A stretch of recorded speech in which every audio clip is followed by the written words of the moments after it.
College of നഴ്സിംഗിലെ third year BSc nursing പഠിക്കുന്ന വിദ്യാർത്ഥിനികളാണ്.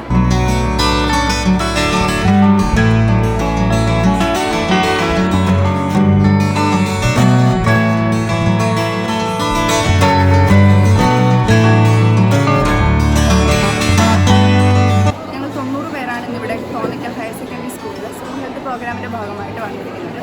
ഞങ്ങളിവിടെ ഫിഫ്ത്ത് സ്റ്റാൻഡേർഡ് അതുപോലെ തന്നെ 6th സ്റ്റാൻഡേർഡിൽ 360ഓളം വരുന്ന വിദ്യാർത്ഥിനികളുടെ ചെക്കപ്പ് ചെയ്യാൻ വേണ്ടിയിട്ടാണ് വന്നിരിക്കുന്നത്. ഞങ്ങൾ പ്രധാനമായും ചെയ്യുന്നത് vision test, anthropometry, physical examination, malnutrition, dental checkup ഒക്കെയാണ്.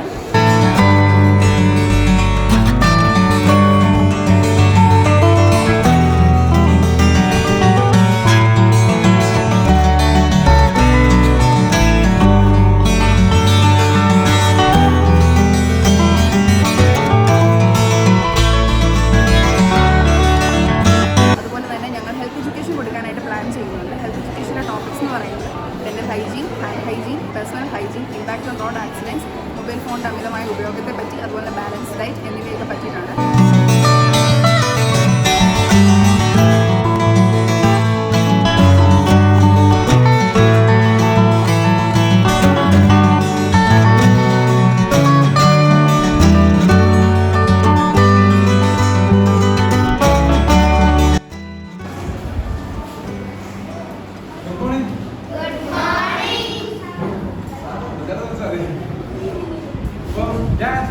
ക്ലാസ് എടുക്കാൻ പോകണം. എൻ്റെ പേര് ആരും എന്നാറേ, ഞാൻ ഇവിടെ നേഴ്സിംഗ് പഠിക്കുന്ന സ്റ്റുഡൻറ്റാണ് കിംസിൽ. ഞാൻ ഒരു ചെറിയൊരു ക്ലാസ് എടുക്കാൻ പോവാം. അപ്പം ക്ലാസ് എന്താണെന്ന് ചോദിച്ചാൽ നിങ്ങളെല്ലാം ഫുഡ് കഴിക്കുമോ? ഫുഡ് കഴിക്കില്ല. ഫുഡ് ഇഷ്ടമാണോ? എനിക്ക് ഇഷ്ടമുള്ള ഫുഡ് കഴിക്കുക. ഫുഡ് കഴിക്കുക.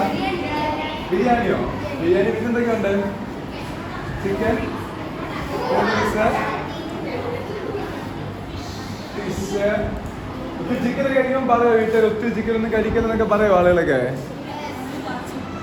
അപ്പം ഒത്തിരി ചിക്കൻ കഴിക്കുന്നത് നല്ലതാണോ? ചിക്കൻ കഴിക്കുന്നത് നല്ലതാണോ?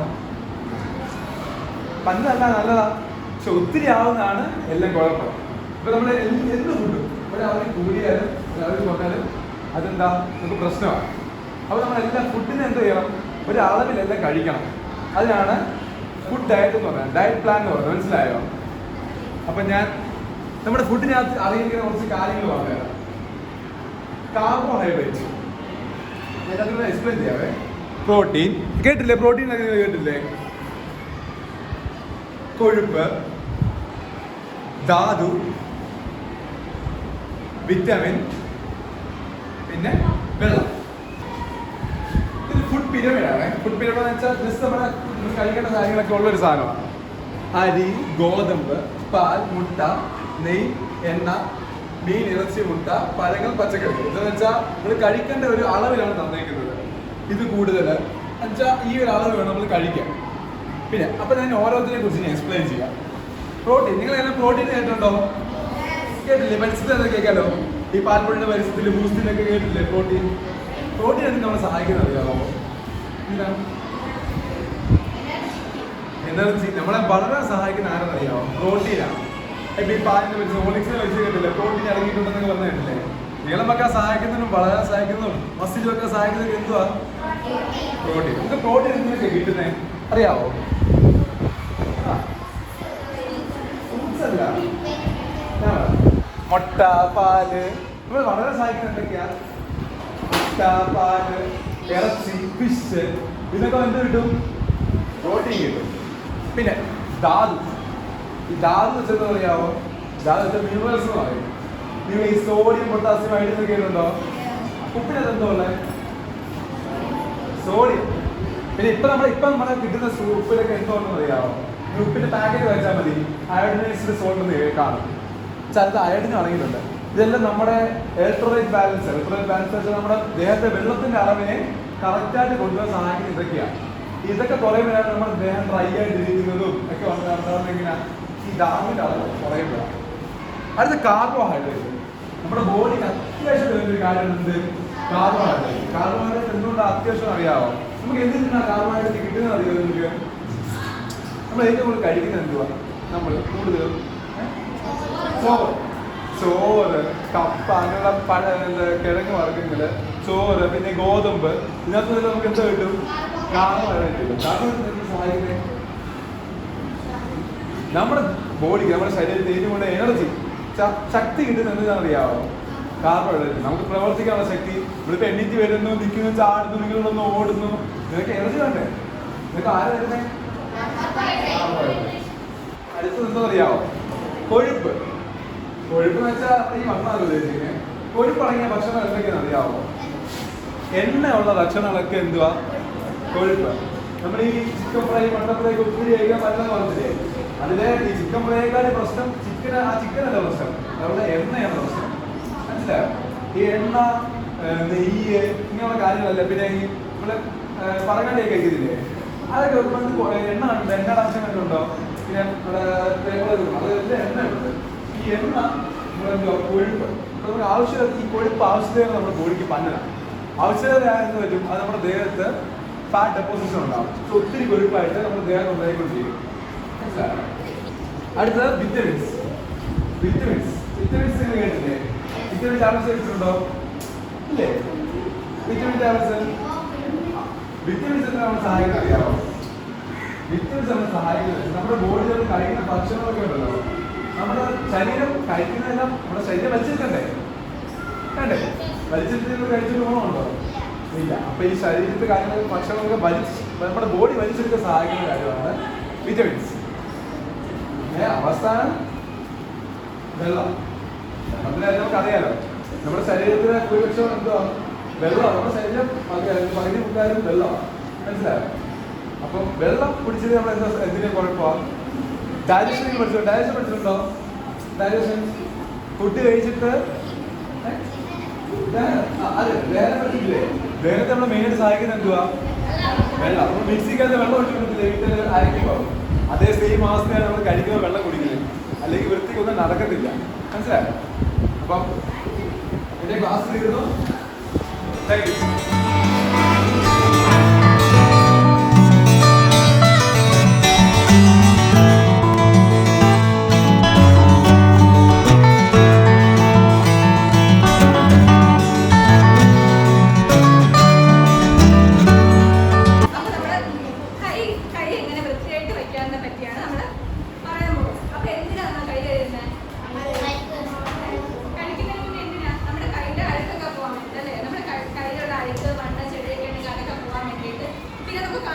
അഴുക്കുകളുണ്ടല്ലേ, ചെറിയ ചെറിയ ബാക്ടീരിയ കാണത്തില്ലേ കയ്യില്, ഇതൊക്കെ പോവും. പിന്നെ എന്തിനാ? കൈ വൃത്തിയാക്കി വെക്കാൻ വേണ്ടിയിട്ട്, പിന്നെ പല അസുഖം വരാതിരിക്കാൻ വേണ്ടി. നമ്മൾ കോവിഡ് സമയത്ത് കൈ കഴുകത്തില്ലായിരുന്നോ?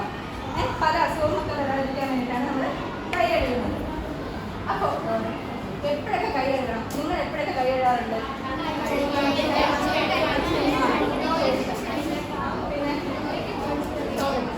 അപ്പൊ എപ്പോഴൊക്കെ കൈ കഴുകണമെന്ന് ചോദിച്ചാൽ, ഭക്ഷണം കഴിക്കുന്നതിന് മുന്നേയും ഭക്ഷണം കഴിച്ചതിന് ശേഷവും ഒന്ന് കൈ കഴുകണം. പിന്നെ ടോയ്ലറ്റിൽ പോയതിനു ശേഷം, അല്ലേ? നമ്മൾ ടോയ്ലറ്റ് യൂസ് ചെയ്തതിന് ശേഷം നമ്മൾ കൈ കഴുകണം. പിന്നെ എപ്പോഴാണ് നിങ്ങൾ കളിക്കാനൊക്കെ പോകാറില്ലേ?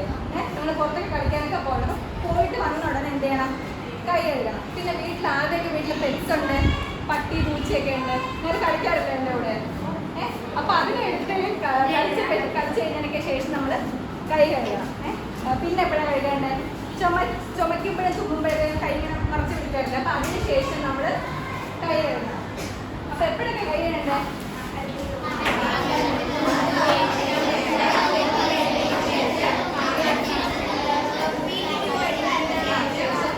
പെറ്റ്സിനെയൊക്കെ തൊട്ടതിന് ശേഷം. അപ്പൊ അങ്ങനെയൊക്കെയാണ് കൈ കഴുകേണ്ടത്. ഇനി എന്ത് വെച്ച് കൈ കഴുകാം? സോപ്പ് വെച്ച് കഴുകാം. സോപ്പ് ഉണ്ടെങ്കിൽ സോപ്പ് വെച്ച് കൈ കഴുകാം. ഇല്ലെങ്കിൽ ഹാൻഡ് വാഷ് ഉണ്ടെങ്കിൽ അത്. ഈ രണ്ടും ഇല്ല, എന്ത് ചെയ്യും? നമ്മൾ സാനിറ്റൈസർ വെച്ച് കൈ കഴുകാൻ പറ്റത്തില്ല. എന്നാലും സോപ്പ് ഹാൻഡ് വാഷ് ഒന്നും ഇല്ലെങ്കിൽ നമുക്ക് സാനിറ്റൈസർ ഉണ്ടെങ്കിൽ ജസ്റ്റ് അതിട്ടെങ്കിലും നമ്മൾ കൈ ഒന്ന് തേക്കാം. എങ്ങനെ കൈ കഴുകുന്നത്? നിങ്ങൾ സാധനം കൈ കഴുകുന്നത് പൈപ്പ് വന്നിട്ട് ഇങ്ങനെയാണ് കഴുകില്ലേ? ഇങ്ങനെയാണ് കഴുകുന്നത്. പക്ഷെ അങ്ങനെ എല്ലായിടത്തും പോകുമോ? ഇല്ല. കൈ കഴുകുന്നതിന് ഓരോ സ്റ്റെപ്പ് ഉണ്ട്. ആ സ്റ്റെപ്പ് നമ്മൾ ഫോളോ ചെയ്യണം കൈ കഴുകാനായിട്ട്. അപ്പൊ സ്റ്റെപ്പ് ചേച്ചി കാണിച്ചു തരാം. പക്ഷെ അവസാനം നിങ്ങൾ ഒരാളെ തിരിച്ച് കാണിച്ചു തരേണ്ടി വരും. അത് ഒരുമിച്ച് കാണിക്കാവോ? ഒരുമിച്ച് കാണിക്കാം. അപ്പൊ ഫസ്റ്റ് സ്റ്റെപ്പ് എന്താന്ന് പറഞ്ഞാൽ നമ്മുടെ ഉള്ളം കൈ, നമ്മുടെ കഴിക്കുന്ന ഭാഗമില്ലേ, ഈ ഭാഗത്തായിരിക്കും ഏറ്റവും കൂടുതൽ എന്തുള്ളത് ബാക്ടീരിയ അഴുക്കൊക്കെ ഉള്ളത്. അപ്പോൾ നമ്മൾ ആദ്യം എന്താണ് എല്ലാവരും കാണിക്കണം കേട്ടോ. കൈ രണ്ടും തേച്ച് കഴുകണം, ഉള്ളം കൈ രണ്ടും തേച്ച് കഴുകണം. ഇനി അടുത്ത് എന്താ ചെയ്യുക, കൈയുടെ ബാക്കിൽ അഴുക്ക് കാണത്തില്ലേ, ഈ ഭാഗത്ത് അവിടെ എന്തോ ചെയ്യും, കൈയുടെ പുറകെ നമ്മൾ കഴിക്കണം. അതായത് റൈറ്റ് ഹാൻഡ് കൊണ്ട് ലെഫ്റ്റ് കൈയുടെ ബാക്കിലും ലെഫ്റ്റ് ഹാൻഡ് കൊണ്ട് റൈറ്റ് കൈയുടെ ബാക്കിലും. അതാണ് രണ്ടാമത്തെ സ്റ്റെപ്പ്. മൂന്നാമത്തെ എങ്ങനെയാ, നമ്മുടെ വിരലിൻ്റെ ഇടയിലാണ് കേട്ടോ. കൈ രണ്ട് വിരൽ ഇങ്ങനെ കൂട്ടിപ്പിടിച്ചിട്ട് ഇതിൻ്റെ ഇടയിൽ നമ്മൾ വിരലിൻ്റെ ഇടയിൽ. അത് കഴിഞ്ഞിട്ട് വിരലിൻ്റെ പുറകിൽ ഇങ്ങനെ നമ്മൾ ഇങ്ങനെ പിടിച്ചതിന് ശേഷം എന്തോ ഇങ്ങനെ തിരിച്ച് നമ്മൾ ചെയ്യണം. മനസ്സിലായോ? ഇത് വിരലിൻ്റെ പുറകിൽ നമ്മൾ കഴിയും. അടുത്ത് എന്ത് ചെയ്യും, നമ്മൾ തള്ള വിരൽ ഇങ്ങനെ നമ്മൾ തമസ് കൊടുക്കത്തില്ലേ, അതേപോലെ ഇങ്ങനെ പിടിച്ചിട്ട് ഇങ്ങനെ ഇങ്ങനെ ഇങ്ങനെ നമ്മൾ തേച്ച് കൊടുക്കണം സോപ്പ്. ഏറ്റവും ലാസ്റ്റ് എന്ത് ചെയ്യും, നമ്മുടെ നഖത്തിൻ്റെ ഇടയിൽ അടിക്കൊണ്ടല്ലേ, നമുക്കറിയാം, കാണാനൊക്കെ പറ്റും. അതെന്ത് ചെയ്യും, നമ്മൾ കൈ ഇങ്ങനെ വെച്ചിട്ട് ഇത്രയും പേര് നമ്മൾ കൂട്ടിപ്പിടിക്കണം. എന്നിട്ട് ഇങ്ങനെ കറക്കി തേച്ച് കൊടുക്കണം. തിരിച്ച് രണ്ട് കൈ അതേപോലെ കഴുകണം. എന്നിട്ട് ഏറ്റവും അവസാനം കൈ കഴുകിയിട്ട് തുടയ്ക്കുക. അപ്പോൾ എങ്ങനെയാണ് ഫസ്റ്റ് സ്റ്റെപ്പ്, എങ്ങനെയാണ്, രണ്ട് കൈയും കൂടി കൂട്ടി പിടിച്ച് തേക്കുക, ഉള്ളം കൈ തേക്കുക. അത് കഴിഞ്ഞിട്ട് കൈയുടെ പുറകെ വശം, രണ്ട് കൈ പുറകെ വശം, പിന്നെ വിരലിൻ്റെ ഇടയ്ക്ക്, പിന്നെ എന്താ വിരലിൻ്റെ പുറകിൽ രണ്ട് കൈയും വിരലിൻ്റെ പുറകിൽ കഴുകണം. അത് കഴിഞ്ഞിട്ട് എന്താ തള്ളവിരൽ ഇങ്ങനെ നമ്മൾ ചുറ്റിനും കഴുകണം. ഏറ്റവും അവസാനം കൂട്ടിപ്പിടിച്ചിട്ട് എന്ത് കഴുകും, നഖത്തിലടുത്ത് പോകാൻ വേണ്ടിയ. മനസ്സിലായോ? അപ്പം ഇങ്ങനെയാണ് കൈ കഴുകുന്നത്. പിന്നെ നമ്മൾ ശ്രദ്ധിക്കുന്നത് പറഞ്ഞാൽ ചിലപ്പോൾ വാച്ചൊക്കെ ഉണ്ടെങ്കിലൊക്കെ അതെന്തായാലും ഊരിയിരിക്കുക, അല്ലെങ്കിൽ നനഞ്ഞിട്ട് കയറാം, അതൊക്കെ ഉള്ളൂ. അപ്പോൾ മനസ്സിലായോ നമുക്ക് എന്തിനാ കൈ കഴുകുന്നതെന്ന്? എന്തിനാ കൈ കഴുകുന്നത്, എന്തിനാ? അപ്പോൾ കഴിയുന്നതെന്ന് പറഞ്ഞാൽ നമ്മുടെ ജീവിതത്തിൽ എല്ലാ ദിവസവും ഫോളോ ചെയ്യേണ്ട കാര്യമാണ്. നമ്മൾ കഴിക്കുന്നതിന് മുന്നേ ശേഷവും പിന്നെ ബാത്റൂമിൽ പോയതിനു ശേഷം അങ്ങനെ ഇടയ്ക്കിടയ്ക്ക് നമ്മൾ കൈ കഴുകണം. ഇത് പല അസുഖവും വരാതിരിക്കും കേട്ടോ. പിന്നെ ഈ പറഞ്ഞ സ്റ്റെപ്സ് എല്ലാം ഫോളോ ചെയ്ത് കൈ കഴുകിയാലേ കയ്യിൽ അഴുക്ക് ഫുള്ളായിട്ട് പോകത്തുള്ളൂ. ഇത് വായിച്ച് ആരെങ്കിലും വായിച്ച്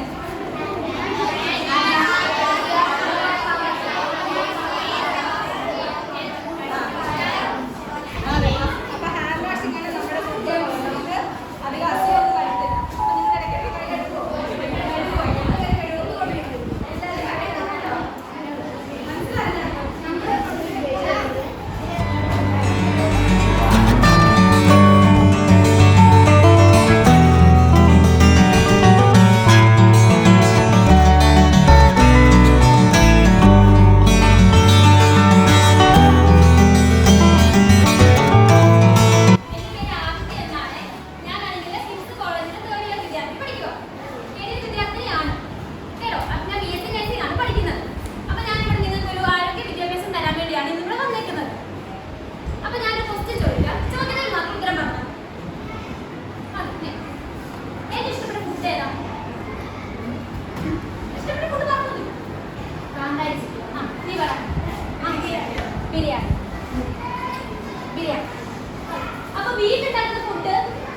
അമ്മമാരെ കൂടുതൽ ഉണ്ടാക്കി തരുന്ന ഫുഡൊക്കെ കുറച്ച് എല്ലാവരും പറഞ്ഞല്ലേ, എല്ലാവരും കടയിലൊക്കെ ഉണ്ടാക്കി കഴിക്കുന്നതല്ലേ എല്ലാവർക്കും ഇഷ്ടം.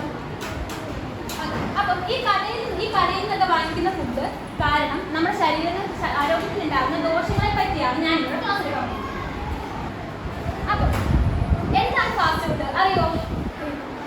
നമ്മളിപ്പോൾ കടയിൽ നിന്നും റെസ്റ്റോറൻറ്റിൽ നിന്നും ഒക്കെ ഒരുപാട് സോഡിയം കൂടിയതും പിന്നെ ഒരുപാടാണെങ്കിൽ പഞ്ചസാരയൊക്കെ എണ്ണയൊക്കെ കൂടുതൽ കാര്യങ്ങൾ വാങ്ങിച്ചയക്കുന്ന ഫുഡുകളുണ്ടല്ലോ, നമ്മൾ കടയിൽ നിന്ന് വാങ്ങിച്ചയക്കുന്ന ഫുഡുകൾ, അതിനാണ് ഫാസ്റ്റ് ഫുഡ് എന്ന് പറയുന്നത്.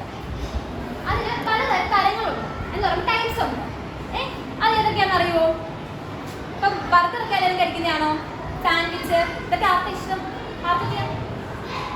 എല്ലാവർക്കും ഇഷ്ടം. ഇങ്ങനെയുള്ള ഫുഡുകളൊക്കെയാണ് ഫാസ്റ്റ് ഫുഡായിട്ട് മെയിൻ പെടുന്നത്. പിന്നെ പൊറോട്ട, ബിരിയാണി എല്ലാം പെടും. ഇനി മെയിൻ നമ്മൾ നോക്കാറുണ്ട് ഇതുണ്ടാകുന്ന ആരോഗ്യ ദോഷങ്ങൾ, നമ്മുടെ ആരോഗ്യത്തിൽ ഉണ്ടാകുന്ന ദോഷങ്ങളെ പറ്റിയാണ് ഇനി പറയാൻ പോകുന്നത്.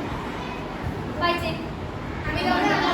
അമിതവണ്ണം ഒരുപാടാണെങ്കിൽ ഓവറായിട്ടാണെങ്കിൽ ഫാസ്റ്റ് ഫുഡ് കഴിച്ച് കഴിഞ്ഞാൽ നമ്മൾ ഓവറായിട്ട് വണ്ണം വെക്കത്തില്ലേ, ഭയങ്കര അമിതവണ്ണം വെക്കത്തില്ലേ? അലർജി ഇപ്പം പലർക്കും ആണെങ്കിൽ ഫുഡ് അലർജി ഉണ്ടല്ലേ, ചിലർക്കാണെങ്കിൽ ഞണ്ടിന് അലർജി ഉണ്ട്, അങ്ങനെ ഫുഡ് അലർജി ഉണ്ട്. ചിലർ ഒരുപാട് എണ്ണ കൂടിയ പലഹാരങ്ങൾ കഴിച്ച് കഴിഞ്ഞപ്പോഴത്തേക്കും കുരുവും കാര്യവും അങ്ങനെയുള്ള സാധനങ്ങളൊക്കെ വരും, ചൊറിച്ചിൽ വരും, അങ്ങനെയുള്ള സാധനങ്ങൾ വരും. റൈറ്റ്. ഹൈപ്പർ ടെൻഷൻ ഒരുപാട് സോഡിയം കൂടിയ ഫുഡൊക്കെ കഴിക്കുമ്പോഴത്തേക്കും നമുക്ക് ഹൈപ്പർ ടെൻഷൻ വരും. പ്രമേഹം. പ്രമേഹം എന്ന് വെച്ചാൽ എന്താ? ഷുഗർ ഉണ്ടാകുന്നില്ലേ? ഒരാൾ മധുരം കൂടി പലഹാരങ്ങളൊക്കെ കഴിച്ച് കഴിയുമ്പോഴത്തേക്കും പുറത്തുനിന്നുള്ള പലഹാരങ്ങൾ കഴിച്ച് കഴിയുമ്പോൾ നമുക്ക് ഷുഗർ ഉണ്ടാവും. അടുത്തതായി മലബന്ധം എന്ന് വെച്ചാൽ എന്താ അറിയോ? കോൺസ്റ്റിപ്പേഷൻ. നമുക്ക് സ്റ്റൂള് പോവാതെ ഇരിക്കുന്നില്ലേ? ഹൃദയരോഗങ്ങൾ എന്ന് പറയുമ്പോൾ കാർഡിയോവാസ്കുലർ ഡിസീസസ് ഉണ്ടാവും, ഹൈപ്പർ ടെൻഷൻ. ഇതെല്ലാം നമുക്ക് ഇത് ഓവറായിട്ട് കഴിച്ച് കഴിയുമ്പോൾ ഉണ്ടാവും. അമിതമായ അസിഡിറ്റി. അസിഡിറ്റി കാരണം എന്തൊക്കെ ഉണ്ടാവും? നമുക്ക് നല്ലോണം വയറുവേദനയൊക്കെ വരും.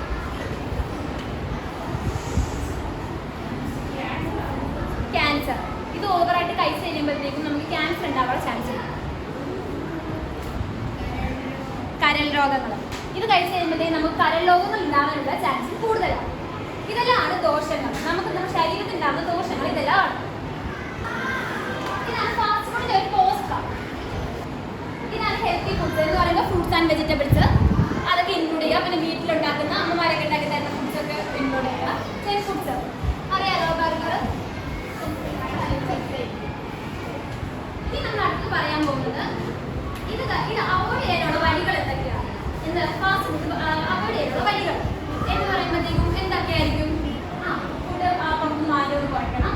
പിന്നെ അതുപോലെ തന്നെ നമുക്ക് വീടുകളിൽ ഉണ്ടാക്കുന്ന ഫുഡുകൾ കൂടുതൽ കഴിക്കണം. ഇപ്പം ഇഷ്ടപ്പെട്ട ഫുഡൊക്കെ അമ്മമാരോടാണെങ്കിലും വീടുകളിൽ തന്നെ ഉണ്ടാക്കി തരാനൊക്കെ പറയാം. പിന്നെ ഈ സലാഡുകളൊക്കെ ഉണ്ടല്ലോ, ഈ സലാഡുകളൊക്കെ നമ്മുടെ ഭക്ഷണത്തിൽ ഉൾപ്പെടുത്തും. എന്ന് പറയുമ്പോൾ ഈ സലാഡ് എന്ന് പറയുമ്പോൾ ഈ മയോണൈസ് പിന്നാണെങ്കിൽ ഒരുപാട് നല്ല കട്ടിയുള്ള തൈരൊക്കെ ഉണ്ടല്ലോ, കൊഴുപ്പ് കൂടിയ തൈര്, ഇതിനൊന്നും ഉണ്ടാക്കാതെ അല്ലാതെ സലാഡുകളൊക്കെ ഉണ്ടാക്കി തരാൻ പറയാം. എങ്ങനെ നമ്മൾ വീടുകളിൽ ഫുഡ് ഉണ്ടാക്കാൻ എങ്ങനെ പ്രോത്സാഹിപ്പിക്കും, വീടുകളിലെ ഫുഡ് കഴിക്കാൻ എങ്ങനെ പ്രോത്സാഹിപ്പിക്കുക എന്ന് പറയുന്നത് നമ്മൾ ഇന്ന് രാവിലെ ബ്രേക്ക്ഫാസ്റ്റ് കഴിക്കുക. ബ്രേക്ക്ഫാസ്റ്റ് ഒഴിവാക്കാൻ പാടില്ല. പിന്നെ പച്ചക്കറികൾ, ഫ്രൂട്ട്സ് ഇങ്ങനെയുള്ള സാധനങ്ങളൊക്കെ നല്ലോണം കഴിക്കുക. പിന്നെ വെജ് മാത്രമുള്ള ആരെങ്കിലും ഉണ്ടോ ഇവിടെ? വെജ് മാത്രം കഴിക്കുന്നവർ? അപ്പം നമ്മൾ എന്താ ഫുഡിലാണെങ്കിൽ വെജ് മാത്രമല്ല നോൺ വെജ് എല്ലാം ഉൾപ്പെട്ട് വേണം ഫുഡുകളൊക്കെ നമ്മൾ കഴിക്കാനായിട്ട്. അതെല്ലാം നമ്മുടെ ആരോഗ്യത്തിന് ആവശ്യമുള്ള കാര്യങ്ങളാണ്. പിന്നെ നല്ലോണം വെള്ളം കുടിക്കുക. പിന്നെ ഈ സോഡകളൊക്കെ ഉപയോഗിക്കുന്നവരോ? ഇവർക്ക് ഏറ്റവും ഇഷ്ടപ്പെട്ട ഡ്രിങ്ക്സ് ആർക്കാ? എന്തൊക്കെയാ? എന്തൊക്കെ കൊല്ലം കുടിക്കുമോ? പെപ്സി, കൊക്കോള, ഇതെല്ലാം. ഈ സോഡകളൊക്കെ ഒരുപാട് നമ്മൾ കുടിക്കുന്നത് നമ്മുടെ ആരോഗ്യത്തിന് ഭയങ്കര കേടാണ്. അപ്പോൾ അതുകൊണ്ട് നമ്മൾ എന്താ പറയുക, ആ സ്ഥാനത്ത് നമ്മൾ ഒരുപാട് നല്ല ഫ്രഷ് ജ്യൂസ് ഒക്കെ കുടിക്കാൻ ശ്രമിക്കുക. ഫ്രഷ് ജ്യൂസ് അപ്പോൾ ഇതിനകത്ത് ജ്യൂസൊക്കെ ഉണ്ടാവും, അതൊക്കെ കുടിക്കാൻ ശ്രമിക്കുക. പിന്നെ അത്രയും ഉള്ള ഇന്നത്തെ എൻ്റെ ടോപ്പിക്ക്. ആർക്കും ഡൗട്ട് ഉണ്ടോ? Thank U.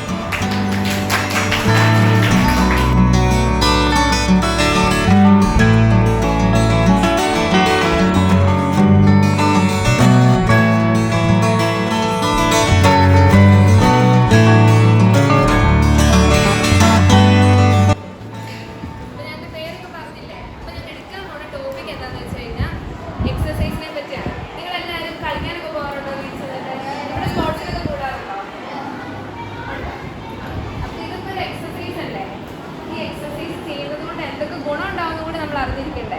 ഇപ്പം എക്സസൈസ് ഒരു ഡെഫിനിഷനായിട്ട് പറയുകയാണെങ്കിൽ നമ്മുടെ ശരീരത്തിൻ്റെ പ്രവർത്തനം അല്ലെങ്കിൽ മൂവ്മെൻറ്റ്സ് കൂട്ടിക്കൊണ്ട് നമ്മുടെ ശരീരത്തിന് ആവശ്യത്തിൽ കൊഴുപ്പൊക്കെ ഇല്ലേ അത് കരിയിച്ച് കളയാൻ ഒരു പ്രോസസ്സ് അല്ലെങ്കിൽ ഒരു പ്രക്രിയയാണ് എക്സസൈസ് അല്ലെങ്കിൽ വ്യായാമം എന്ന് പറയുന്നത്.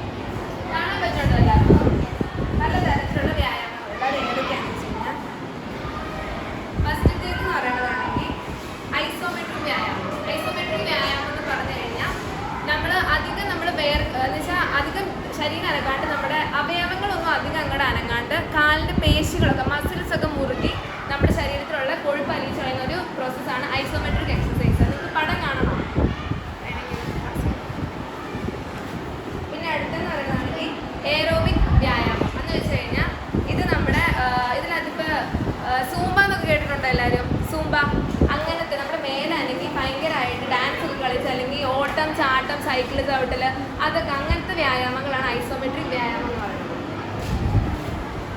പിന്നെ അടുത്തതാണെങ്കിൽ അനറോബിക് എക്സസൈസ് എന്ന് പറയും. ഇതെന്ന് പറയുമ്പോൾ ജിമ്മിലൊക്കെ പോണ ആൾക്കാരെ കണ്ടിട്ടുണ്ടോ? അവർ ഇപ്പോൾ സൈക്കിൾ ആവട്ടെയൊന്നുമില്ലല്ലോ, അവർ ബോഡി മെയിൻറ്റെയിൻ ചെയ്ത് കൊണ്ടുപോകുന്നത്. അപ്പോൾ അങ്ങനെയുള്ള ഇപ്പോൾ ജിമ്മിലൊക്കെ പോയി നമ്മുടെ ശരീരഭാരം കൺട്രോൾ ചെയ്യുന്ന ഒരു പ്രോസസ്സാണ് അനറോബിക് വ്യായാമം എന്ന് പറയുന്നത്. പടം കണ്ടോ? പിന്നെ അടുത്തത് തൊഴിൽ കുടുംബത്തമായിട്ടുള്ള വ്യായാമം. ഇപ്പം പല ആൾക്കാരും പല രീതിയിലുള്ള ജോലിക്ക് പോകണവരല്ലേ? നിങ്ങളുടെ എല്ലാവരുടെയും വീട്ടിലുള്ളവർ അച്ഛനും അമ്മയും ഒരേ ജോലിക്ക് പോകണവരാണോ? അല്ലല്ലോ, പലരും പല രീതിയിലുള്ളതാണ്. അപ്പം അങ്ങനത്തെ ജോലിക്ക് പോണ വഴി നമുക്കൊരു വ്യായാമം, ജോലികളും വ്യായാമ രീതിയിൽ നമുക്ക് കൺസിഡർ ചെയ്യാം. ഫസ്റ്റത്തെ എന്ന് പറഞ്ഞു കഴിഞ്ഞാൽ ഇടത്തരം വ്യായാമം എന്ന് പറഞ്ഞു കഴിയുമ്പോൾ ഇപ്പോൾ ഒരു ഷോപ്പിൽ അല്ലെങ്കിൽ ഒരു കടയിൽ നിൽക്കുന്നവർ അധികം വേദനകൾ വെച്ചാൽ ഓടി ചാടിയൊന്നല്ല പണിയെടുക്കുന്നത്. അവർ എന്നാൽ നടക്കുന്നുണ്ട്, എന്നാൽ അവർ വ്യായാമം ചെയ്യാനുണ്ട്. അപ്പം അങ്ങനത്തെ ജോലികൾ ചെയ്യുന്നവർ നമുക്ക് ഇടത്തരം വ്യായാമം ചെയ്യുന്നവരായിട്ട് കൺസിഡർ ചെയ്യാം, കണക്കാക്കാം. പിന്നെ ഇതെന്ന് പറഞ്ഞു കഴിഞ്ഞാൽ നിസ്സാരമായിട്ടുള്ള വ്യായാമങ്ങൾ ചെയ്യുന്നവർ, ഓഫീസ് ജോലി, ഇപ്പോൾ ലാപ്ടോപ്പിൻ്റെ ഒക്കെ ഫ്രണ്ടിലിരിക്കുന്നവർ അവർ അധികം ദേഹം അനക്കണില്ല. അപ്പം അങ്ങനെയുള്ളവരെ നമുക്ക് നിസ്സാരമായിട്ടുള്ള വ്യായാമം ചെയ്യുന്നവരുടെ ഗണത്തിൽപ്പെടുത്താം. പിന്നെ ലാസ്റ്റത്തേത് സജീവമായിട്ടുള്ളത് എന്ന് വെച്ച് കഴിഞ്ഞാൽ കൃഷിപ്പണിക്കാരെ കണ്ടിട്ടുണ്ടാവും. അവർ വെയിലത്ത് നിന്ന് നല്ലപോലെ കട്ടിപ്പണിയെടുക്കണം. അപ്പോൾ അവരെന്ന് പറഞ്ഞാൽ മറ്റുള്ള ഈ പറയുന്ന ലാപ്ടോപ്പ് ജോലി അല്ലെങ്കിൽ കടയിൽ നിൽക്കുന്നവരെ കൂടുതലും വേർക്കുന്ന ജോലി ചെയ്യുന്നവർ. അപ്പം അതിന് നമുക്ക് സജീവമായിട്ടുള്ള വ്യായാമം ചെയ്യുന്നവരുടെ ഗണത്തിൽ കണക്കാക്കാം. അപ്പോൾ ഇതൊക്കെയാണ് പല ടൈപ്സ് ഓഫ് എക്സസൈസ് അല്ലെങ്കിൽ വ്യായാമം എന്ന് പറയുന്നത്. അപ്പം പല ടൈപ്സ് ഒക്കെ കണ്ടു. ഇനി ഇതിൻ്റെ ഗുണങ്ങൾ എന്താണെന്ന് അറിയണ്ടേ? നിങ്ങൾ പറ. നിങ്ങളിപ്പോൾ കളിക്കാനൊക്കെ പോയിട്ട് കഴിഞ്ഞ് കഴിയുമ്പോൾ നിങ്ങൾക്ക് എന്താ ഫീൽ ചെയ്യണത്? ഫുട്ബോൾ ക്രിക്കറ്റ് കളിക്കണതല്ലേ? ഇവിടെ പീച്ച് പീരീഡ് കിട്ടണതല്ലേ? അപ്പോൾ കളിച്ചിട്ടൊക്കെ വന്നു കഴിയുമ്പോൾ നിങ്ങൾക്ക് എന്ത് തോന്നും? ക്ഷീണം തോന്നും. പക്ഷേ അതിപ്പോൾ നമ്മൾ കണ്ടിന്യൂസ് ആയിട്ട് ഇത് ചെയ്യാനാണ് നമ്മൾ എക്സസൈസ് എന്ന് പറയുന്നത്. ഒരു ദിവസം ഇപ്പോൾ ഓടാനും ചോടാനും പോയി എന്ന് പറഞ്ഞുകൊണ്ട് അത് എക്സസൈസ് നമുക്ക് പറയാൻ പറ്റില്ല. ഡെയിലി ഒരു 20 തൊട്ട് 30 മിനിറ്റ് വരെ നമുക്ക് ചെയ്യാനാണ് പറയുന്നത്. അപ്പോൾ ഇത് ചെയ്യുമ്പോൾ നമ്മുടെ ശരീരത്തിൽ കുറേ മാറ്റം വരുന്നുണ്ട്. അതെന്തൊക്കെയാണ് എല്ലാവർക്കും കാണാൻ പറ്റണ്ടോ? ഫസ്റ്റ് ഇതേതാ ഓർഗൻ? ഏതാ? ഹാർട്ടിനെ സംബന്ധിച്ച് നോക്കുവാണെങ്കിൽ രക്തസമ്മർദ്ദം നമ്മുടെ ബ്ലഡ് പ്രഷർ, ഇപ്പോൾ ഇവിടെ BP നോക്കിയില്ലേ എല്ലാവരുടെയും? അപ്പോൾ അത് കൺട്രോൾ ചെയ്യാൻ പറ്റും. അതൊരു നോർമൽ ലെവലിൽ നമുക്ക് നിയന്ത്രിച്ചുകൊണ്ട് പോകാൻ പറ്റും എക്സസൈസ് ചെയ്യുന്നത് വഴി. പിന്നെ മാനസിക ആരോഗ്യം വർദ്ധിക്കുന്നു എന്ന് വെച്ച് കഴിഞ്ഞാൽ മെയിനായിട്ട് നമ്മുടെ മൂഡ് നല്ലതാക്കും. നല്ലൊരു മൂഡിൽ നമ്മൾ. പിന്നെ അടുത്തത് അസ്ഥി സാന്ദ്രത കൂട്ടും. നമ്മുടെ എല്ലിനെയും പേശികളെയും മസിൽസിനെയും ബോൺസിൻ്റെ ഒക്കെ സ്ട്രെങ്ത് കൂട്ടാൻ വേണ്ടിയിട്ട് എക്സസൈസ് സഹായിക്കും. കണ്ടിട്ടില്ലേ ഈ സ്പോർട്സ്? ഇപ്പോൾ മെസ്സിയുടെ റൊണാൾഡോയുടെ കാല് കണ്ടാൽ അറിയത്തില്ല, നല്ല തിക്ക മസിലല്ലേ? അതുപോലെ ആവാൻ വേണ്ടി സഹായിക്കും. പിന്നെ അടുത്തത് ശ്വാസോച്ഛ്വാസം പറഞ്ഞതെന്ന് വെച്ചാൽ നമ്മുടെ ലൈഫ്, നമ്മൾ റെസ്പിറേഷൻ എടുക്കത്തില്ലേ, ശ്വാസം എടുക്കും ഇടുകയും ചെയ്യത്തില്ലേ? അപ്പോൾ അതൊക്കെ നന്നായിട്ട് ഒരു കൺട്രോളിൽ കൊണ്ടുപോകാൻ വേണ്ടിയിട്ട് എക്സസൈസ് ചെയ്യുന്നതുകൊണ്ട് നമുക്ക് സാധിക്കും. പിന്നെ അടുത്തെന്ന് പറഞ്ഞാൽ പ്രതിരോധശേഷി വർദ്ധിക്കും. ഒത്തിരി അസുഖങ്ങളെ തടയാൻ വേണ്ടിയിട്ട് എക്സസൈസ് ചെയ്യുന്നത് വഴി നമുക്ക് പറ്റും. എന്ന് വെച്ച് കഴിഞ്ഞാൽ ഇപ്പം ഹാർട്ട്, ഹൃദയ സംബന്ധമായിട്ടുള്ള രോഗങ്ങൾ എടുക്കുകയാണെങ്കിൽ കൂടുതലും കൊഴുപ്പ് കാരണം ഓവറായിട്ട് വെയിറ്റ് വരുന്നതുകൊണ്ടുണ്ടാകുന്ന രോഗങ്ങളായിരിക്കും. അപ്പം കൊഴുപ്പ് വലിച്ച് കളയുന്നത് വഴി നമ്മുടെ പല രോഗങ്ങളെയും പ്രവൃത്തി ചെയ്യാൻ വേണ്ടിയിട്ട് അല്ലെങ്കിൽ അതൊക്കെ വരാതിരിക്കാൻ തടയാൻ വേണ്ടിയിട്ട് നമുക്ക് എക്സസൈസ് കൊണ്ട് സാധിക്കും. പിന്നെ ലാസ്റ്റ് നമ്മളിപ്പോൾ കേൾക്കുന്നത് പൾസ് റേറ്റ്, ഒരു പൾസില്ലേ ഹാർട്ട് ബീറ്റ്, അതൊരു ലെവലിൽ കൊണ്ടുപോകാൻ വേണ്ടിയിട്ട് എക്സസൈസ് വഴി നമുക്ക് സാധിക്കും. അപ്പോൾ ഇതൊക്കെയാണ് മെയിനായിട്ട് ഗുണങ്ങൾ. പിന്നെ ഒത്തിരി വണ്ണമുള്ളവരൊക്കെയാണെങ്കിൽ എക്സസൈസ് ചെയ്ത് കഴിഞ്ഞാൽ വെയിറ്റ് ഒരു ലെവലിൽ കൺട്രോൾ ചെയ്ത് നോർമൽ വെയിറ്റായി കൊണ്ടുപോകാനായിട്ട് നമുക്ക് പറ്റും. അപ്പോൾ ഇതൊക്കെയാണ് എക്സസൈസിൻ്റെ ഗുണങ്ങൾ. ഇനിയിപ്പോൾ ഇതൊക്കെ കിട്ടുമെന്ന് പറഞ്ഞാൽ നമുക്ക് ഓവറായിട്ട് എക്സസൈസ് ചെയ്യാൻ പറ്റുമോ? ഓവറായിട്ട് ചെയ്താൽ എന്ത് പറ്റും? അതിന് കുറേ പ്രശ്നങ്ങളുണ്ടാവും. ഓവറായിട്ട് ചെയ്താൽ നമുക്ക് കാലിന് വേദന വരും. ഇപ്പോൾ പറഞ്ഞില്ലേ ക്ഷീണം തോന്നുന്നത്. അങ്ങനെ ഒരു ലിമിറ്റ് വിട്ട് നമ്മൾ കുറേ നേരം ചെയ്ത് കഴിഞ്ഞാൽ നമുക്ക് ഈ പറഞ്ഞ പോലത്തെ അസ്വസ്ഥതകളൊക്കെ ഉണ്ടാവും. അതും കുറേ രോഗങ്ങളൊക്കെ ഉണ്ടാക്കാനുള്ള ചാൻസ് വരും. അതൊക്കെയാണ് എക്സസൈസിൻ്റെ ഗുണങ്ങളും ഇതൊക്കെ. അപ്പോൾ എല്ലാവർക്കും മനസ്സിലായോ? ഇനി ഒരു 2 എക്സസൈസ് ചെയ്താലോ? ഒന്ന് എഴുതിക്കോ, സിമ്പിളായിട്ടുള്ള 1 ഹാൻഡ് നിൽക്കാൻ പറ്റില്ല. 1 2 3 4 5 6 7 8. ഇനി ഇങ്ങനെ 1 2 3 4 5 6 7 8. അപ്പോൾ ഇതൊക്കെ സിമ്പിളായിട്ട് നിങ്ങളെപ്പോലുള്ള പ്രായമുള്ളവർക്ക് ചെയ്യാൻ പറ്റിയ എക്സസൈസാണ്. അപ്പോൾ എല്ലാവരും ഡെയിലി എക്സസൈസ് ചെയ്യാൻ ശ്രദ്ധിക്കില്ലേ? വീട്ടിലുള്ളവർ പറഞ്ഞു കൊടുക്കത്തില്ലേ ഇതിൻ്റെയൊക്കെ ഇമ്പോർട്ടൻസിനെ പറ്റി? മനസ്സിലായി? ആർക്കും ഇതിന് ഡൗട്ട് ഉണ്ടോ?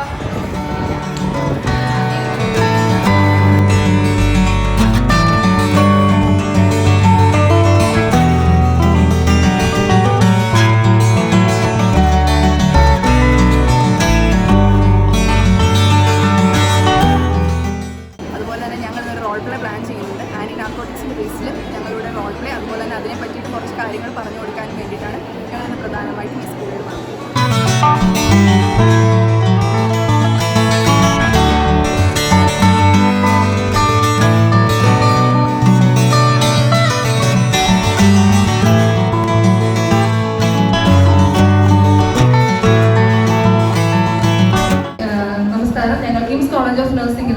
3ാം വർഷ BSc നഴ്സിംഗ് വിദ്യാർത്ഥികളാണ്. നിങ്ങൾ കുറച്ച് പേരെങ്കിലും ഞങ്ങളിൽ കുറച്ച് പേരെ കണ്ടിട്ടുണ്ടാവും. നമ്മൾ ഇതിനു മുന്നേ ഇവിടെ വന്നിരുന്നു. പേവിഷബാധയോടനുബന്ധിച്ച് ഒരു ബോധവൽക്കരണ പരിപാടിയായിട്ട് നമ്മൾ ഇവിടെ വന്നിരുന്നു. അപ്പോൾ വീണ്ടും നിങ്ങളിലേക്ക് മറ്റൊരു ബോധവൽക്കരണ പരിപാടി അറേഞ്ച് ചെയ്തിട്ടാണ് ഞങ്ങൾ ഇവിടെ എത്തിയിരിക്കുന്നത്.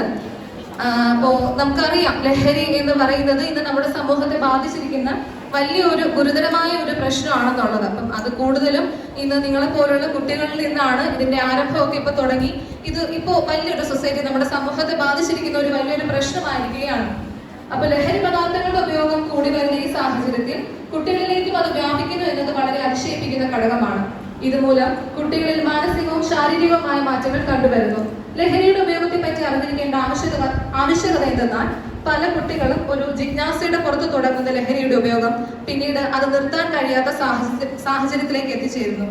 HIV, AIDS പോലെയുള്ള മാരകാസുഖം ബാധിച്ച വ്യക്തികൾ ഏകദേശം 20 വർഷത്തോളം വരെ ജീവിക്കാം. എന്നാൽ ലഹരി ഉപയോഗിക്കുന്ന വ്യക്തിയിൽ 4 വർഷം ആകുന്നതിന് മുന്നേ തന്നെ ശരീരത്തിൽ പലതരത്തിലുള്ള മാറ്റങ്ങളും മറ്റു പ്രശ്നങ്ങളും കണ്ടുവരുന്നു. ഇത്തരത്തിൽ ലഹരി പദാർത്ഥങ്ങൾ ഉപയോഗിക്കുന്നവരിൽ കൃത്യങ്ങൾ ചെയ്യാനുള്ള പ്രേരണകൾ കൂടി വരുന്നു. മാത്രമല്ല, ഇത് അവരുടെ പഠന മേഖലയും ബാധിക്കുന്നു. ഇതാ ഞങ്ങൾ കിംസ് കോളേജ് ഓഫ് നഴ്സിംഗ് 3ാം വർഷ വിദ്യാർത്ഥികൾ അവതരിപ്പിക്കുന്ന ലഹരി വിരുദ്ധ ബോധവൽക്കരണ പരിപാടികളിലേക്ക് നിങ്ങളേവരെയും സ്വാഗതം ചെയ്യുന്നു.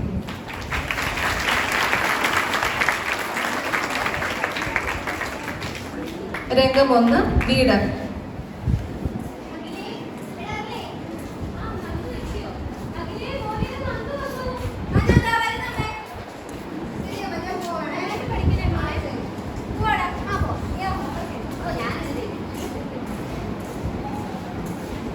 രംഗം 2, വൈകിട്ട് സ്കൂൾ വിട്ട് വരുന്ന വഴി. അഖിലും നന്ദുവും.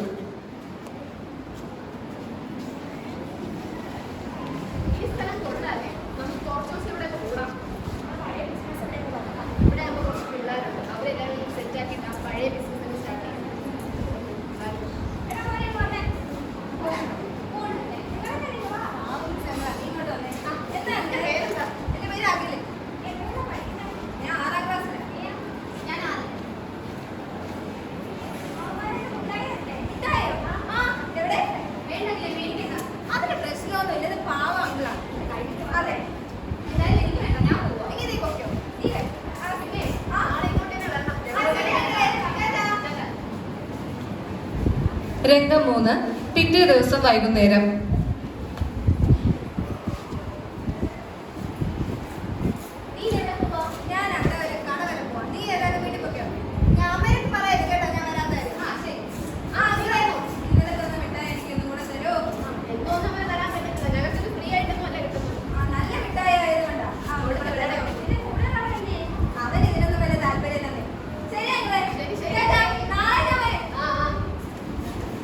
രംഗം 4, ആഴ്ചകൾക്ക് ശേഷം.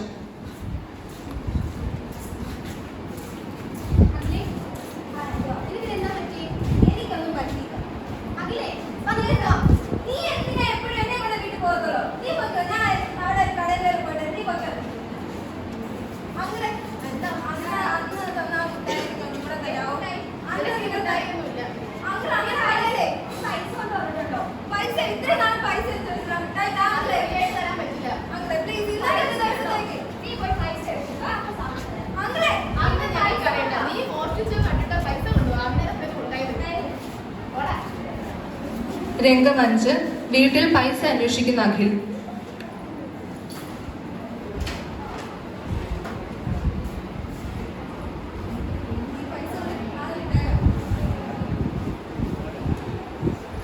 രംഗം 6, ഡ്രഗ് ഡീലേഴ്സിനെ കാണാൻ എത്തുന്ന അഖിൽ.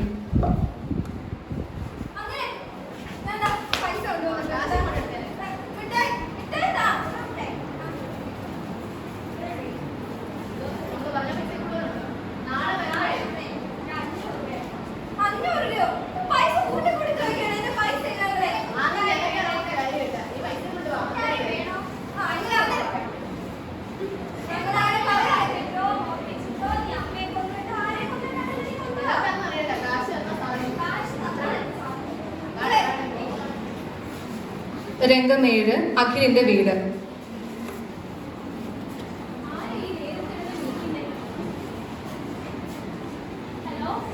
ഹലോ, അഖിലിന്റെ അമ്മയല്ലേ സംസാരിക്കുന്നത്? ഞാൻ അഖിലിന്റെ സ്കൂളിൽ നിന്നും അഖിലിന്റെ ക്ലാസ് ടീച്ചറാണ് വിളിക്കുന്നത്. അഖിലിന് എന്ത് പറ്റി? എന്തെങ്കിലും ബുദ്ധിമുട്ടുണ്ടോ? വേറൊന്നുമല്ല, കുറച്ച് ദിവസമായിട്ട് അവന്റെ പെരുമാറ്റത്തിൽ എന്തൊക്കെയോ ഒരു മാറ്റങ്ങൾ, ഭയങ്കരമായിട്ടുള്ള ദേഷ്യവും, മാത്രമല്ല പണ്ട് കുട്ടികളുമായിട്ട് നല്ല സൗഹൃദം പുലർത്തിയിരുന്നവരാ. ഇപ്പോൾ അവരുമായിട്ട് നിരന്തരം വഴക്കും ബഹളവും, മാത്രമല്ല ഏതോ ഒരു ഇടവഴിയിലൂടെ നിരന്തരം പോകുന്നതായിട്ട് ശ്രദ്ധയിൽപ്പെട്ടിട്ടുണ്ട്. അവനെ ഒന്ന് ശ്രദ്ധിച്ചേക്ക് കേട്ടോ.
രംഗം 8 ആശുപത്രി.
കുഞ്ഞിൻ്റെ ടെസ്റ്റ് റിപ്പോർട്ട് വന്നിട്ടുണ്ടായിരുന്നു. അപ്പോൾ ബ്ലഡിൽ മയക്കുമരുന്നിൻ്റെ അളവാണ് കാണിക്കുന്നത്. എന്തെങ്കിലും അറിവുണ്ടോ അതിനെക്കുറിച്ച്?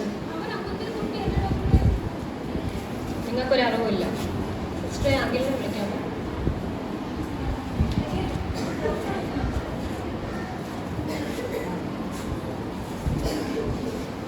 എന്താ അഖിലെ പറ്റിയേ? ഇപ്പം മോൻ്റെ റിസൾട്ടിന് ഞാൻ വിട്ടായിരുന്നു. ആ റിസൾട്ട് വന്നപ്പം ബ്ലഡിൽ മയക്കുമരുന്നിൻ്റെ അംശമാണ് കാണിക്കുന്നത്. എന്തെങ്കിലും ഇപ്പം പ്രത്യേകിച്ച് എന്തെങ്കിലും കഴിക്കുകയോ വല്ല മുട്ടായി വല്ല കഴിക്കുകയാണ് ചെയ്തായിരുന്നു?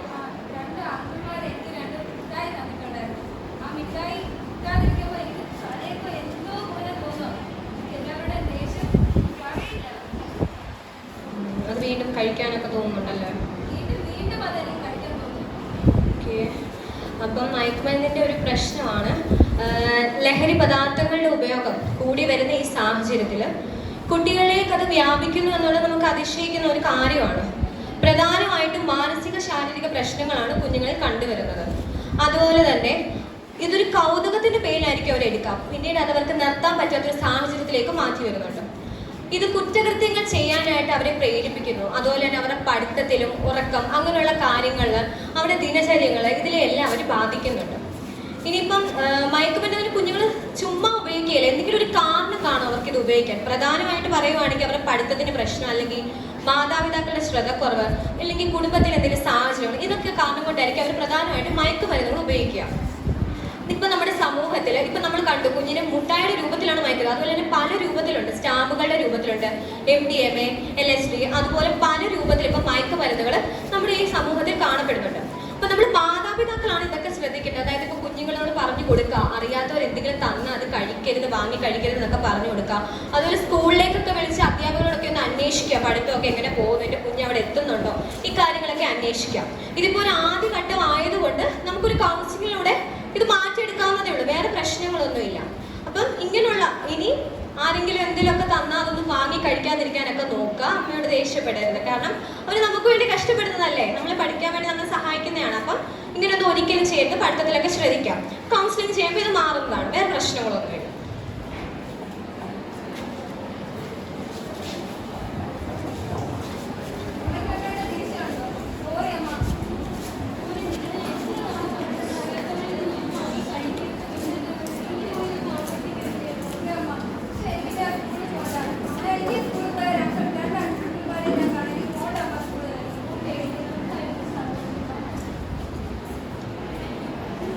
രംഗം 9. ദിവസങ്ങൾക്ക് ശേഷം അഖിലിന്റെ വീട്.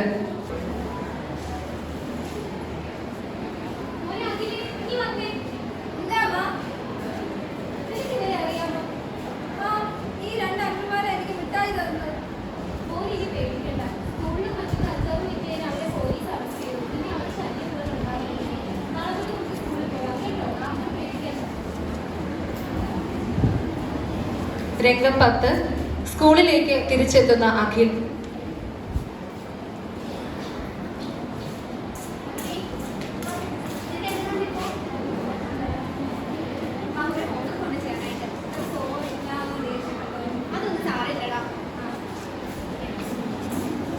സമൂഹത്തിൽ വ്യാപിക്കുന്ന വലിയൊരു വിപത്താണ് ഇന്ന് ലഹരി. ഇതിനായി നമുക്ക് ഒരുമിച്ച് പോരാടാം. കുറച്ച് കാര്യങ്ങൾ അറിഞ്ഞാലോ? ലഹരി പദാർത്ഥങ്ങൾ ഉപയോഗിക്കാൻ ഇടയാവുന്ന കാരണങ്ങൾ: കുടുംബ പ്രശ്നങ്ങൾ, തെറ്റായ കൂട്ടുകെട്ടുകൾ, സാമൂഹ്യ മാധ്യമങ്ങളുടെ സ്വാധീനം, പഠന സമ്മർദ്ദം, അനുകരണ സ്വഭാവം, മാതാപിതാക്കളുടെ അശ്രദ്ധ, തിരിച്ചറിവില്ലായ്മ, ലഹരി അടങ്ങിയ പദാർത്ഥങ്ങളുടെ ലഭ്യത, മാനസിക സമ്മർദ്ദം, നിയമവശങ്ങളെ പറ്റിയുള്ള അറിവില്ലായ്മ. അടുത്തതായി സാധാരണയായി ഉപയോഗിച്ചു വരുന്ന ലഹരി പദാർത്ഥങ്ങൾ എന്തൊക്കെയാണെന്ന് നോക്കാം.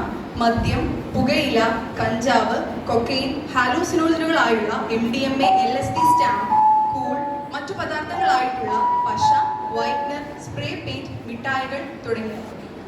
ലഹരി പദാർത്ഥങ്ങളുടെ ഉപയോഗം തുടരുന്നത് കൊണ്ടുള്ള ആരോഗ്യ പ്രശ്നങ്ങൾ: ശാരീരിക പ്രശ്നങ്ങൾ, ക്ഷീണം, കണ്ണുകളുടെ ചുവപ്പ്, ശരീരഭാരത്തിലുണ്ടാവുന്ന മാറ്റം,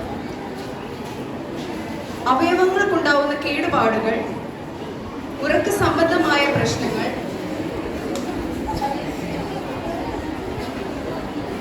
വിറയൽ, ത്വക്ക് രോഗങ്ങൾ, വിശപ്പില്ലായ്മ.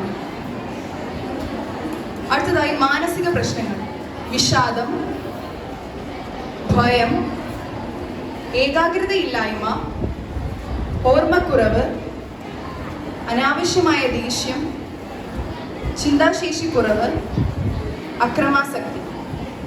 അധ്യയന ലക്ഷണങ്ങൾ: ശ്രദ്ധക്കുറവ്, താല്പര്യമില്ലായ്മ, പഠനത്തിൽ പിന്നോക്കം. അടുത്തതായി ലഹരിയുടെ ഉപയോഗം എങ്ങനെ നമുക്ക് പ്രതിരോധിക്കാം? ഉറച്ച തീരുമാനങ്ങൾ എടുക്കുക. ലഹരി പദാർത്ഥങ്ങൾ വെച്ചു നീട്ടുന്നവരോട്, അത് സുഹൃത്തുക്കളായാൽ പോലും, അവരോട് വേണ്ട എന്ന് പറയാനുള്ള മനക്കരുത്ത് നേടിയെടുക്കുക. പരിചയമില്ലാത്തവരോ ഉള്ളവരോ എന്തെങ്കിലും കഴിക്കാൻ തന്നാലോ ലഹരി ഉപയോഗിക്കുന്നത് കണ്ടാലോ അത് എത്രയും പെട്ടെന്ന് മുതിർന്നവരെ അറിയിക്കുക. നല്ല കൂട്ടുകെട്ട്: സൗഹൃദങ്ങൾ തിരഞ്ഞെടുക്കുമ്പോൾ അത് നല്ലതാണോ ചീത്തയാണോ എന്ന് തിരിച്ചറിയാനുള്ള കഴിവ് കുട്ടികൾ നേടിയെടുക്കുക. ലഹരി പദാർത്ഥങ്ങൾ പല രൂപത്തിലും പല നിറത്തിലും വിപണിയിൽ ലഭ്യമാണെന്ന് കുട്ടികൾ മനസ്സിലാക്കുക. സുഹൃത്തുക്കളോ പരിചയക്കാരോ ലഹരി പദാർത്ഥങ്ങൾ അമിതമായി ഉപയോഗിക്കുന്നത് ശ്രദ്ധയിൽപ്പെട്ടാൽ മുതിർന്നവരെ അറിയിച്ച് ചികിത്സാ നടപടികൾ നേടിയെടുക്കുക. ലഹരി ഉപയോഗിച്ചാൽ ഉണ്ടാകുന്ന നിയമവശങ്ങളെ പറ്റി അറിഞ്ഞിരിക്കുക. നിയമവശങ്ങൾ എന്തൊക്കെയാണെന്ന് നോക്കാം. 18 വയസ്സിന് താഴെയുള്ള കുട്ടികൾ ലഹരി ഉപയോഗിക്കുന്നതോ കൈവശം വെക്കുന്നതോ ശ്രദ്ധയിൽപ്പെട്ടാൽ IPC സെക്ഷൻ 77 പ്രകാരം 7 വർഷം തടവും 1 ലക്ഷം രൂപ പിഴയും നഷ്ടപരിഹാരമായി നൽകേണ്ടി വരും. അടുത്തായി ലഹരി പദാർത്ഥങ്ങൾ നിർത്തുന്നതിന്റെ ഗുണങ്ങൾ: ആരോഗ്യത്തിലെ പുരോഗതി, സാമ്പത്തിക സ്ഥിരത, നിയമപ്രശ്നങ്ങൾ ഒഴിവാക്കാം, സംതൃപ്തകരമായ ജീവിതം, പഠനത്തിലെ പ്രകടനം മെച്ചപ്പെടും. മയക്കുമരുന്ന് ദുരുപയോഗം ഒരു ഗുരുതരമായ സമൂഹ പ്രശ്നമാണ്. ഇത് വ്യക്തികളുടെ ആരോഗ്യത്തെയും കുടുംബങ്ങളുടെ സമാധാനത്തെയും തകർക്കുന്നു. മയക്കുമരുന്നിന്റെ ഉപയോഗം പ്രതിരോധിക്കാനും ബോധവൽക്കരണ പരിപാടികൾ നടത്തുവാനും പുനരധിവാസ കേന്ദ്രങ്ങൾ സ്ഥാപിക്കാനും സമൂഹം ഒന്നാകെ പ്രവർത്തിക്കണം. അതിനായി നമുക്ക് ഒന്നിച്ചു പോരാടാം. The evidence is clear. Invest in prevention.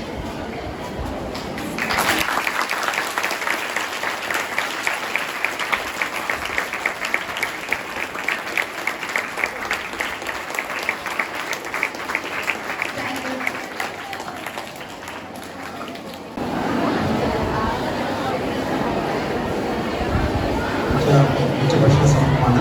നമ്മുടെ കുട്ടികളെല്ലാം കൂടെ വിശ്രമിക്കുന്ന സമയമാണ്. അല്ലേ? ഉണ്ടോ?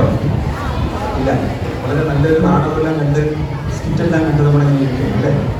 ഇവിടെ തൊട്ടടുത്തുള്ള ഒരു സ്ഥാപനമാണ്. ആ സ്ഥാപനത്തിൻ്റെ പേരറിയാമോ?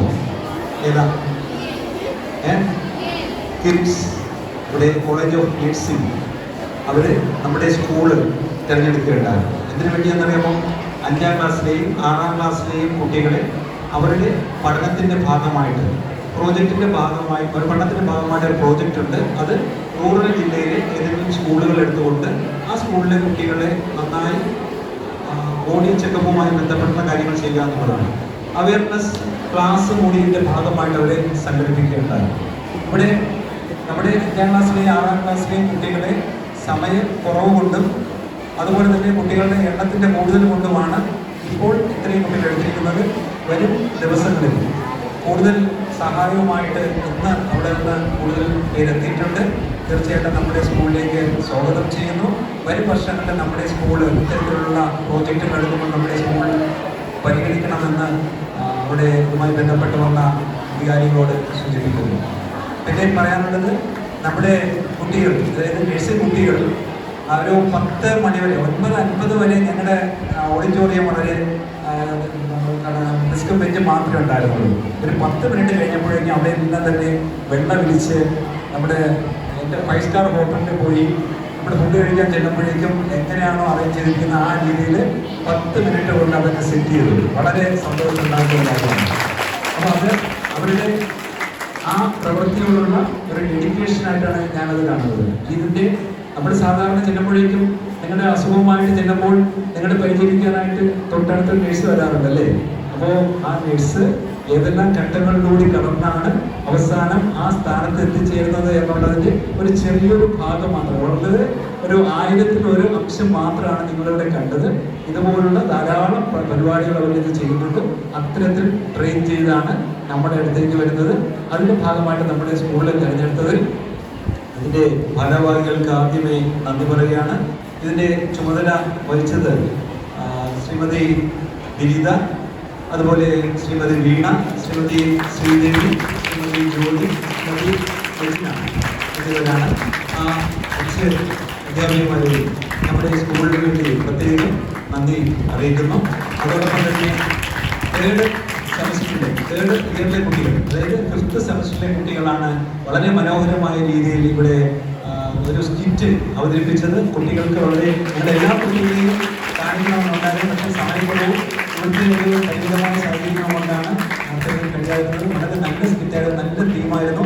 അതിൽ 1-2 പേര് വളരെ നന്നായിട്ട് അഭിനയിക്കുകയുണ്ടായി. ഞങ്ങളവിടെ എന്നിട്ട് പറയുകയും ചെയ്തു, നന്നായിട്ട് അവരതിനെ അഭിനയിക്കുകയുണ്ടായി. കുറച്ചുകൂടി ഒരു സമയം കിട്ടിയിരുന്നെങ്കിൽ കുറച്ചുകൂടി തയ്യാറായിട്ട് അവർ വരുമായിരുന്നു. എന്തായിരുന്നാലും ഇനി ഏതെങ്കിലും ഒരു അവസരം വരികയാണെങ്കിൽ അവരുടെ ആ സ്കിറ്റിൻ്റെ ടീമിനെ ഒന്ന് നമ്മുടെ സ്കൂളിലേക്ക് നമുക്ക് ക്ഷണിക്കണം. അതിന് സഹായം അറിയിക്കണം. ഇതുമായി ബന്ധപ്പെട്ട എല്ലാ കുട്ടികളും സഹകരിച്ച മുഴുവൻ കുട്ടികൾക്കും തോന്നിയ സ്കൂളിൻ്റെ പേരിലുള്ള സന്തോഷത്തോടുകൂടിയുള്ള നന്ദി ഈ അവസരത്തിൽ അറിയിക്കുന്നു.